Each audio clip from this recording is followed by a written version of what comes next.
Well, we ain't playing. We just me. I mean, we are. I mean, we just. We are live. They can hear everything you're saying. Good afternoon, everybody. Thank you for being here, members of the press and of the community, for what has been a hastily called press conference on behalf of selected churches here in the village of Harlem, USA. I am blessed to be represented with a number of pastors who serve congregations in South Central Harlem.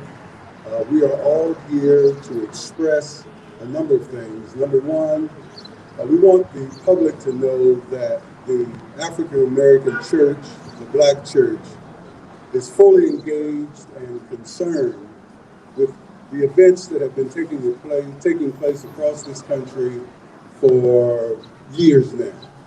And it doesn't seem to subside regardless of what law enforcement, government bodies are saying. We are not seeing a slowing down or stoppage of young Black males in particular being stopped and unnecessarily frisked, in some cases murdered, other cases humiliated or injured in one way or another. And the Black church has always stood on the side of those who have been marginalized. We are concerned, and we want to make sure that the public understands that while there is great work going on in terms of advocacy with groups like Black Lives Matter, the Me Too movement, and so many nonprofits and organizations that are working tirelessly to bring an end to this chaos that is going on in the Black community. Please be reminded that the African American church, and I think I can speak for churches throughout the village of Harlem, the city of New York, and all around this country, stand together in decrying and denouncing police brutality and excessive force that is going on every single day. We are delighted to have with us one of our distinguished elected officials. We're going to hear a word or two from several of our pastors. We want them to express their own particular and personal concerns. But I do want to ask State Senator Brian Benjamin, to prepare to make some remarks very shortly. But I'm going to ask that first Pastor Kilgore, who is the senior pastor of the Friendship Baptist Church right here in Harlem, is a partner with Canaan Baptist Church, to come forward and express himself at this time.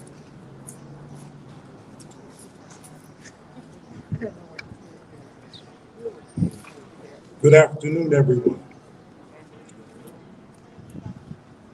As we stand here this evening, we want everyone to know that the Black church is engaged, concerned, and willing to partner with, speak to, work with those who are concerned about those who are less fortunate. I'm speaking specifically about African American males who have been suffering through the years. Our concern as the faith community has to do with being concerned with the model of our Lord and Savior Jesus, caring for the least of these. So each time when I see a young man being pulled over unjustly, a young man being unfortunately shot and killed, I'm concerned, and we are concerned as leaders of the faith community, for the least of these. And so that helps us by losing that young person from my congregation or our community. That's productive potential that we're losing. And we know that if we work together, all of this can stop. God bless you and thank you for joining us. Thank you, Reverend Kilgore. We're also blessed to have with us our community leader, district leader, Claire, who I'm glad she was able to be with us today. We see her on these streets every day, trying to improve the conditions, physical and the quality of life for the people in her district. And she was gracious enough to come by to speak with us today and be with us, stand with us today. By the way, I am Thomas Johnson. We are here on site at the Canaan Baptist Church on 116th Street between 7th and Lenox Avenue in the village of Harlem. Sir? Good evening, everyone. I'm here today in solidarity, but in great sadness for what is happening to our young Black men. As a mother of sons, a sister, a daughter, the tears continuously come, the fear, the anxiety, the worry, and we all wonder, when will it stop? Maybe this time will be the end. Maybe this time will be the end. For sure, it's got to stop now. But yet we find ourselves here time and time again. So I look to the clergy and my faith. That's what we look to, because that's where we find our strength, and that's where we find our hope. But I also look to government, and I see my colleague William Allen and my Senator Brian Benjamin, and we just look at ways that we can change the situation here in New York, but also across the country, because we don't just stop beyond the borders of this state. We have to all be concerned and understand that what affects Black people everywhere affects us all over. This is not just happening in Minnesota. Our hearts are breaking too. Every time I see the George Floyd tape, every time I see what has happened, I'm always pushed to see what we can do to make a change for our brothers and sisters around the country. I thank the clergy for coming out here today. Sometimes we just gotta speak it. We have to speak up. We all have to be outraged, and we have to stand together for those who are being attacked. So I thank you for coming together and bringing us together here today on this occasion. I'm sorry that it continues to happen, but I will stand every time that it does.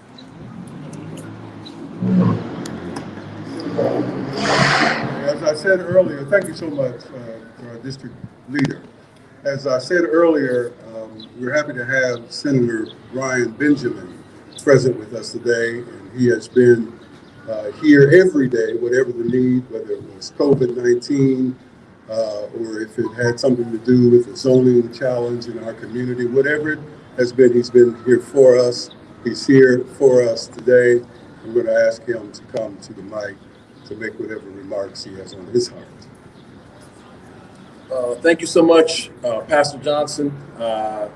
Thank you to Canaan Baptist Church for being the host of this press conference today. I want to thank all of the pastors and brothers who are here, and I also want to thank the two district leaders of this area, District Leader Cordell Clear and District Leader William Allen. I want to thank them for their hard work on behalf of the community. You know, one of the things that I try to do when I see these things happen is I try to go through the pain of watching the video. Because when you watch the video, you get to the truth. It's not what people said happened, it's what you saw happen through actual video. And I have to say, it is enormously awful what happened to Dante Wright in Minneapolis. I don't know how an officer who's been on the force for 26 years can't tell the difference between a handgun and a taser. My understanding of the rules, and I'm no officer, Pastor, but you normally have the taser on your non-dominant side. So I'm right-handed, and these are actually their rules. So I'm right-handed. So on my left-hand side would be my taser, and my right-hand side would be my shotgun. I mean, not my shotgun, my firearm. They treat it like a shotgun, right?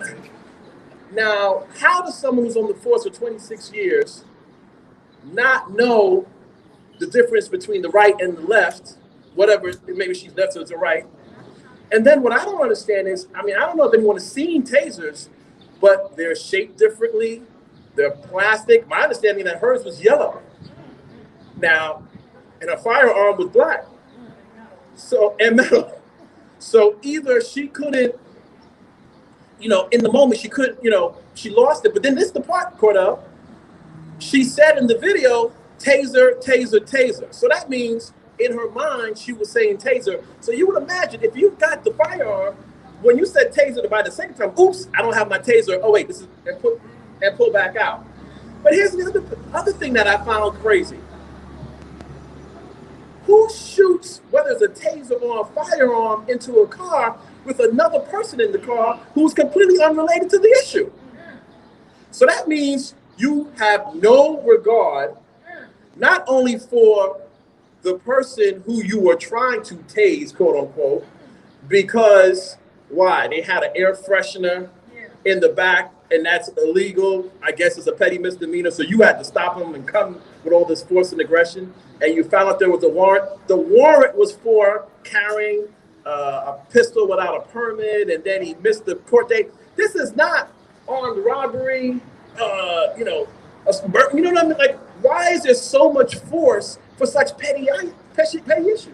We should have never even seen a gun or a taser in this situation. And why couldn't you wait? I mean, it's a small town. It's Brooklyn. I mean, it's called Brooklyn Center. That's like you can find him some other time if for some reason. I mean, so anyway.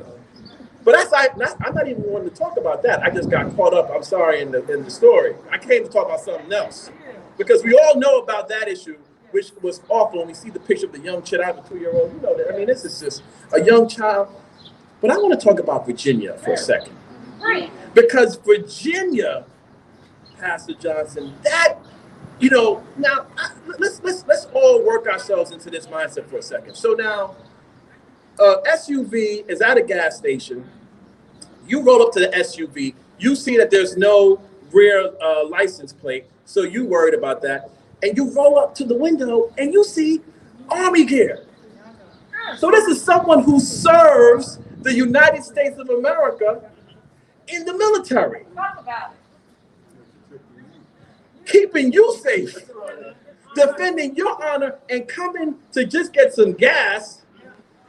And I just don't understand. I mean, and y'all saw, I don't know who saw this, but he had the gun in him. Gucci, the two cops had.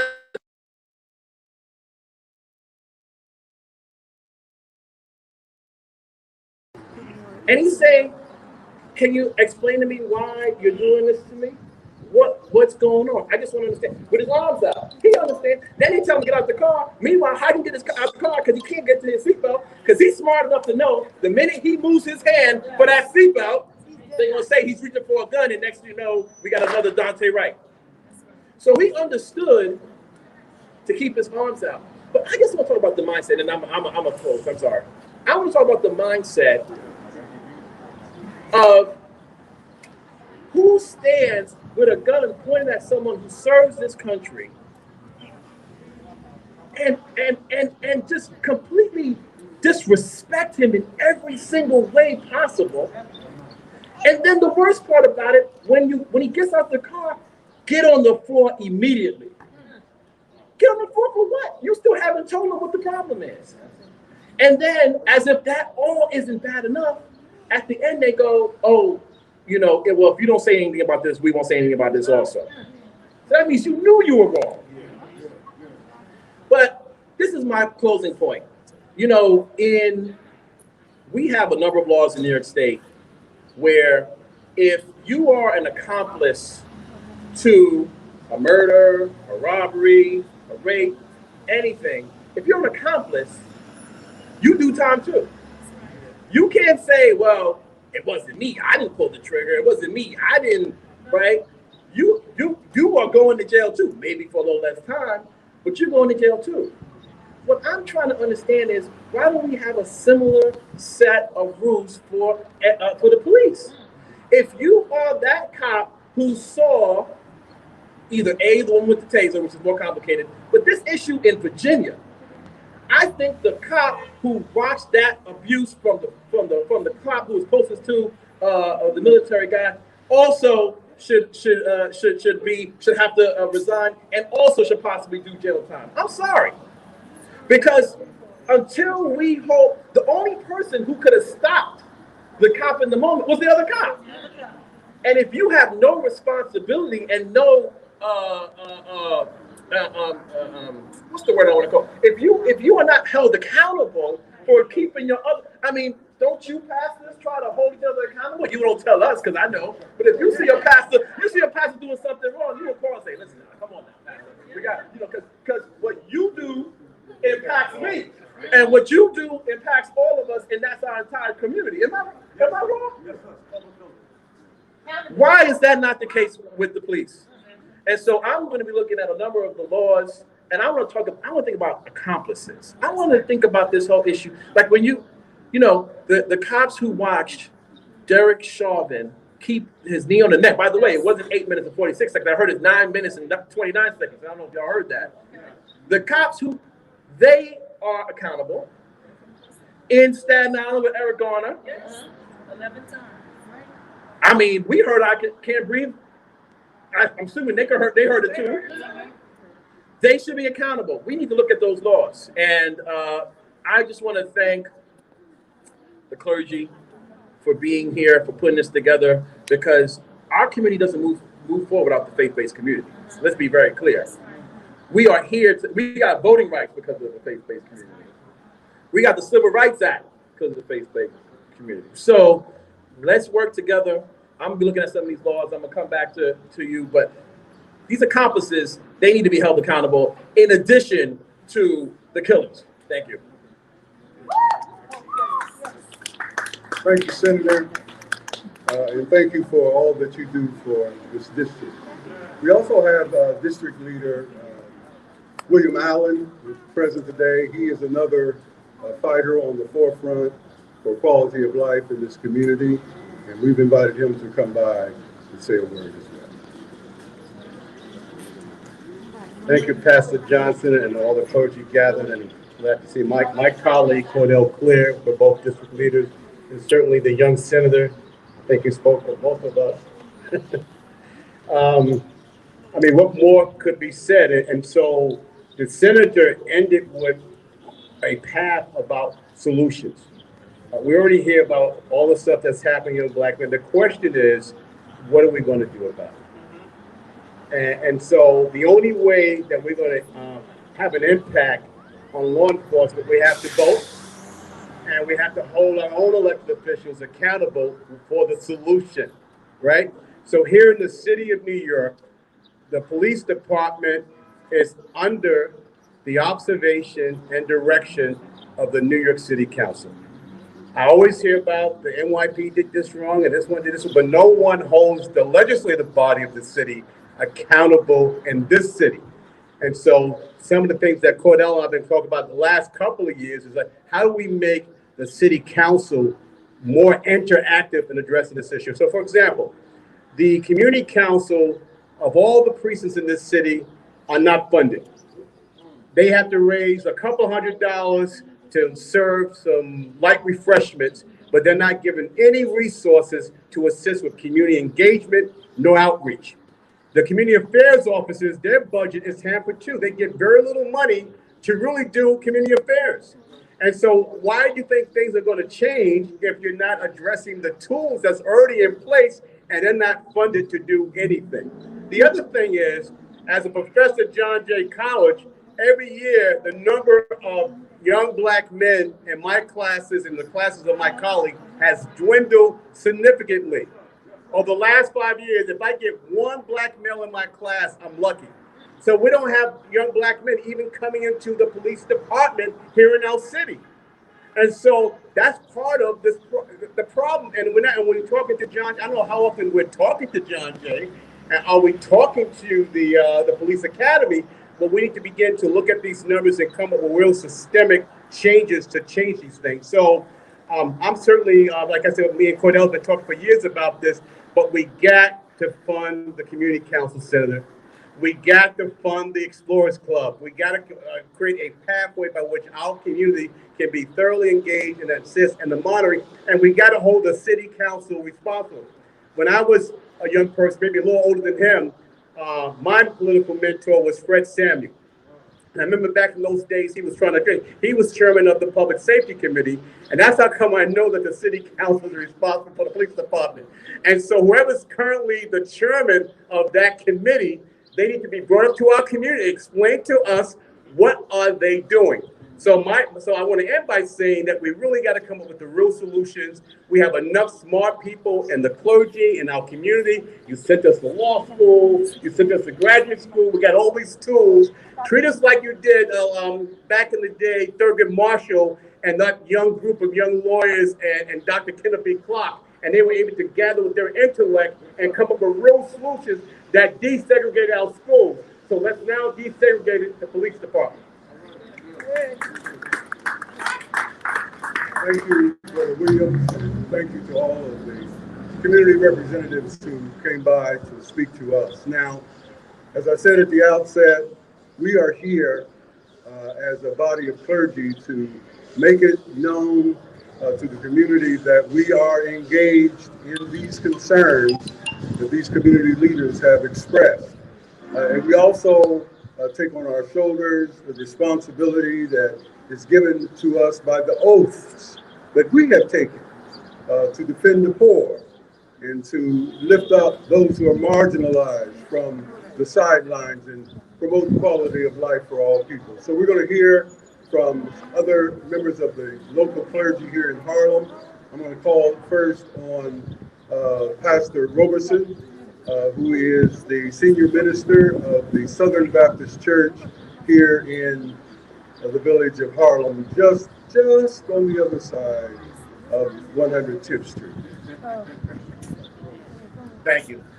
Again, we thank God for all of you being present and all those that are listening and will hear this press conference. Again, the mere fact that we stand here and have to say what we're saying today is an indictment upon our legal system and the police nationwide.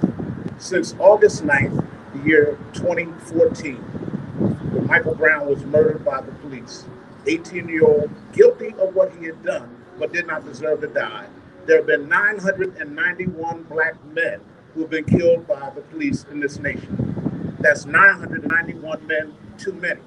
My sisters that are listening, that does not include women. It does not include law. That does not include the Breonna Taylors. It does not include the Sandra Blanks. God only knows how many incidents have taken place that we don't see on YouTube, that we don't get captured on our phones, that we don't hear about in the media. We stand as clergy to let you know that there are 3 Hebrew words that Jesus also lived by. Tzedakah, Hasid, and Mizpah. What these words mean is talking about righteousness, love for mankind, and justice. And so we come today to say to our legislative bodies, to Senator Benjamin and what have you, that yes, there has to be, yes, you were right, there has to be a connection between the clergy and our legislative bodies. But we also need some work to be done from the top down, from the Department of Justice, in order for things to really change. The mere fact that I read the other day that the police officer, this female police officer, Kim Potter, who killed Mr. Dante Wright, thank you, that she could not be charged because of the state laws. She is literally getting away with murder. So we as a people have to make sure that we stand and do exactly what you said, make sure that our brothers and our sisters are being educated so we can stand in righteousness, stand in peace, stand in truth, and stand knowing that we have a right to live in this world just like everybody else. I'll say this and I'll be through. When we take a look at who we are as black people, people of color, we have to understand that, like Jesse Jackson said, we are somebody. Say it louder, black, I'm proud. All that still has to be in effect, regardless of what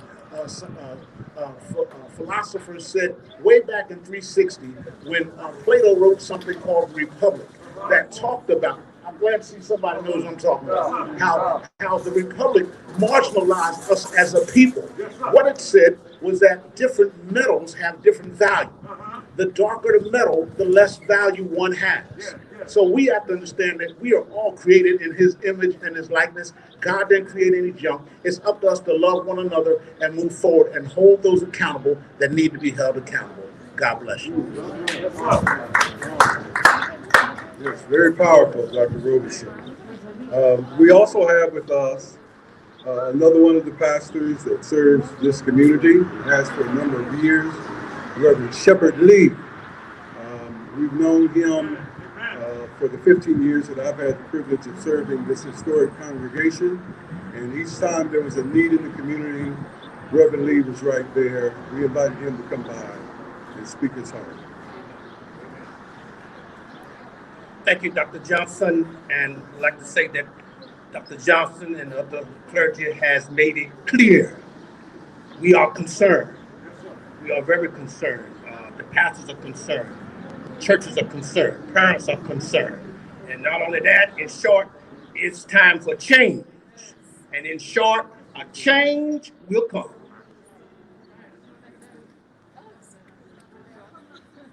right, thank you so much, Reverend Lee. Now, we have a lot of Baptist preachers up here, but I'm very proud that we are joined today by one of the rising stars in ministry in our community, the Reverend Jermaine Marshall is pastor of the CME Church, not far from where we stand today. And he came to this community just a few years ago, but he hit the ground running and is doing great work for our community. Reverend Marshall, will you please come by and address? Thank you, Dr. Johnson, and to all of my other fellow clergy, and certainly to our representatives from the legislative and other authoritative bodies. I pastor Williams Institutional CME Church right here in the village of Harlem. And in 1964, Fannie Lou Hamer said these words for the first time at Williams Institutional CME Church: "I'm sick and tired of being sick and tired." I don't know about you. I think all of us, that's why we're here today. Because just like Fannie Lou Hamer, we are sick and tired of being sick and tired. We've been dealing with this for 400 years. And here we are in 2021. And it seems that nothing has not changed.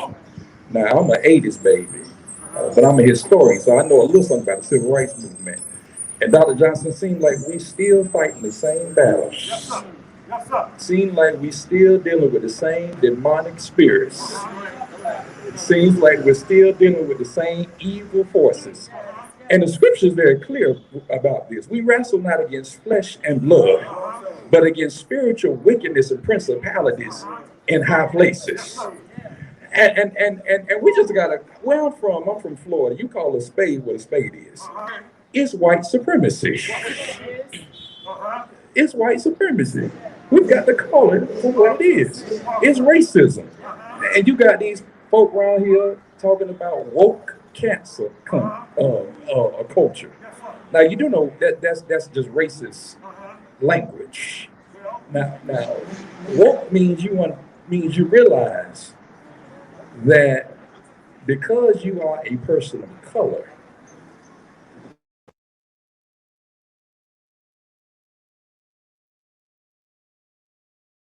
if you don't realize that, you're not woke. And so I'll say this to them who talk about woke cancel culture. If you are a white supremacist, you need to be canceled. If you are a racist, you need to be canceled. The scripture says, you know a tree by the fruit it bears. And you often hear people talking about, oh, you hear it in the media, oh, these are just a few bad apples. But I also learned growing up that a few bad apples can spoil the whole entire bunch. And so, no, it's not enough that we go against the few bad apples. We've got to get to the source. And the source is what grew the tree in the first place. And so we as the Black church, we've always been committed to social justice. We've always been the leaders in the fight for social justice. We live in a country in which there is two justice systems. There's a justice system for a majority group of people, and there's a justice system for everybody else. And we cannot rest until we truly have a system that is justice for all. We cannot rest until that thing they call Lady Justice is truly blind to color and gender and everything else. We cannot rest until there is truly justice for all in this country. See, we and last as I close, we often learn that Jesus was this meek, mild peacemaker. And certainly Jesus was a peacemaker. But what folk don't want to talk about is that Jesus was a revolutionary. Jesus was a political revolutionary. And preachers, I know we preach good on Friday, on Good Friday. That word that say it is finished. But I want to push back against that because it's not finished. The revolution has just gotten started. And with the power of the Holy Ghost, we're going to be just like Jesus. We going in the temple they call of democracy and turning over the tables. And we running out the white supremacists. We running out the racists. We running out the spiritual wickedness in high places because of the power of God that God has invested in us as a black church. Keep fighting and know that the revolution is just begun. Every time that a black person is killed by the state, the revolution continues. And let me say this: we've got to deal with the fact. It's interesting how some police officers can have such constraint when it comes to arresting certain people. How can you run up in a church and kill several people, and when they catch you, you get offered a Happy Meal? How can you shoot up several massage parlors, and when they catch up with you, you get arrested in peace? And yet we just walk up the street because we black, we die. We get pulled over and in the military protecting the state, and we get sprayed with pepper spray, and we serve in the state. So we have some serious problems. And so that's why it's not finished. It's just getting started. God bless you and keep you. Thank you so much, Brother Marshall. We're getting close to the close of the conference. I knew that there was some risk in inviting a Methodist preacher to come by to have a word, because for a minute there I was going to call my choir out here. Don't laugh too hard, because I was going to pass the offering tray too. But on a very serious note, Dr. Marshall is right on point. And for families, people around the world who are watching this stream and perhaps will be reading about this in the local press, we take this very seriously. We don't want you to feel, as some do, that the church has gone to sleep on the problems that African Americans are facing around the country. We are well aware, and we feel the pain, and let this be the first of many presentations to come, where we monitor prayerfully the progress that we will make in this area. Now, I want to give you, the press, or anyone that's present today, if you would like for this group to field any questions that you may have. I will say that going forward, one of our first steps will be to engage our local law enforcement community. Right here in Harlem, we have two precincts that we're particularly interested in talking to, the 2-8 and the 32. And of course, we will hopefully broaden this coalition throughout Harlem, throughout New York City, and beyond, because if it's happening in your neighborhood, the potential for it to happen in ours is equal. So let us be mindful of that. If you have any questions, we'll be happy to field those now. Any one of the speakers? Yes, sir. You said you're gonna work with the precincts. Can you tell me a little more about what that will entail? Well, what it will entail first and foremost is the initial question that we have, and we've spoke about this, is why is this still happening? Some of us will go back to Rodney King. It seems like a lifetime ago. And from that point, there have been periodic and systemic exercises of aggression in local law enforcement toward Black men. And with the advance of technology and social media, we are able to become jury. In the instance of the Floyd case, we all watched what happened in that case, and there is no jurisprudence that can demonstrate that something other than what we saw happened. It happened, and it continues to happen. That even while this trial is going on, just a few short miles from that trial, a 20-year-old black man is accidentally shot because the trainee or the trainer thought she was firing her taser when in fact she fired a lethal bullet into the body of this young man. It squashed his dreams forevermore.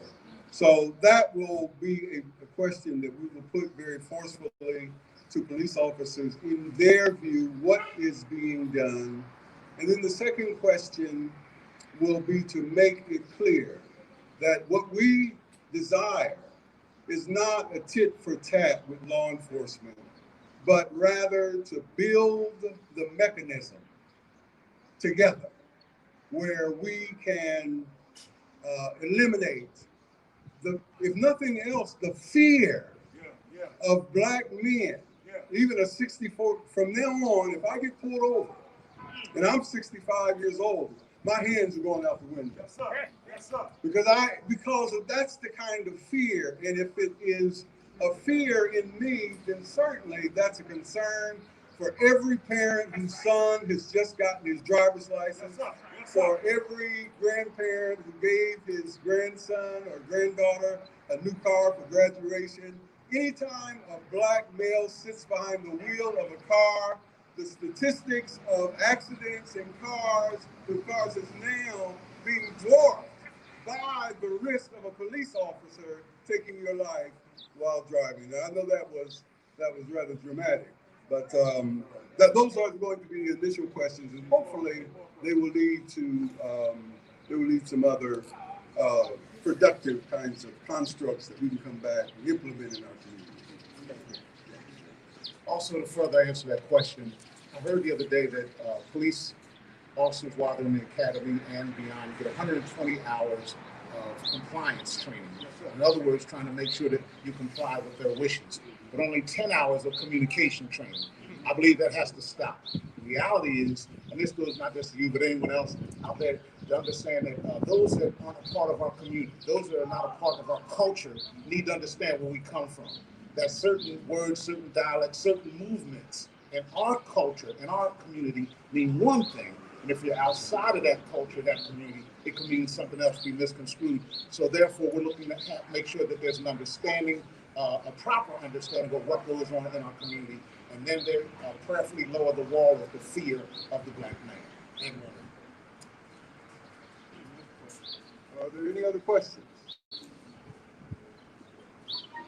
If there are no other questions, do know, and I think I speak for the body, I do want to thank other members of Clergy, some are staff members right here at Canaan Baptist Church for joining us today, our production staff, and all those who are responsible for pulling this together. But I think I can assure you that we will have gatherings like this on a regular basis going forward, so that we can update you with what I believe will be progress, at least in our being able to get our arms around this disease that is running rampant around the United States. And we are praying for our country. We're praying for these families, and it's unimaginable the pain that they must feel as they have to rewind that tape of their loved one being murdered over and over again. So we're prayerful. We will look forward to any other of our other fellow pastors who come to knowledge of what we're attempting to do. You're welcome to join us. This is not strictly a black church, but a community of faith. We know that there are many in other denominations, in other racial categories who feel exactly the same way that we do, that it is the mission of Christ to bring peace. So that is what we are striving to do. I want to thank you all for coming out. and we'll try to keep you posted on our next press conference, and it will be sooner than later. But we do intend, this is not just another gathering to express our outrage, but this is the announcement that the Black church in Harlem is concerned, and we intend to partner with the willing to try to make things better. Okay? Thank you so much. We'll see you next time. Thank you.